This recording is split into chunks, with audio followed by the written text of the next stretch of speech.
हुजूर, क्या फिरौनों में से कोई फिरौन तौहीद का कायल था? किसका? फिरौनों में किस चीज़ का कायल था? तौहीद। हमारे इल्म में कोई नहीं। फ़िरौन मिस्र उस ज़माने में तो फिर तौहीद के कायल नहीं थे, मगर हज़रत यूसुफ के ज़माने में जो बादशाह था वो उसको फ़िरौन लोग गलती से कहते हैं, वो मलिक कहलाता था, वो तौहीद का कायल था। हुजूर, लतीफ़ा भी है। हाँ सुनाए। हुजूर, एक दर्जी को कपड़ा चोरी करने की आदत थी। एक रात उसने ख्वाब में देखा कि फरिश्ते ने कपड़े के टुकड़े के झंडा बनाकर सजा दे रहे थे और कह रहे थे आइंदा चोरी करोगे?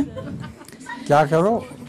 ख्वाब में देखा कि फरिश्ते मैंने वो कपड़े के टुकड़े के झंडा बनाया था और कह रहे थे तुम आइंदा चोरी करोगे।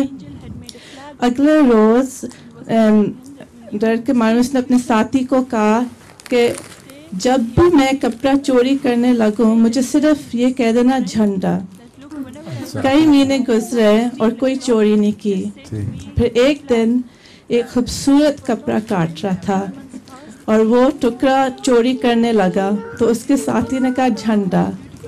तो गुस्से से उसने कहा खामोश रहो, ये कपड़ा उस झंडे में नहीं था जो ख्वाब में देखा था।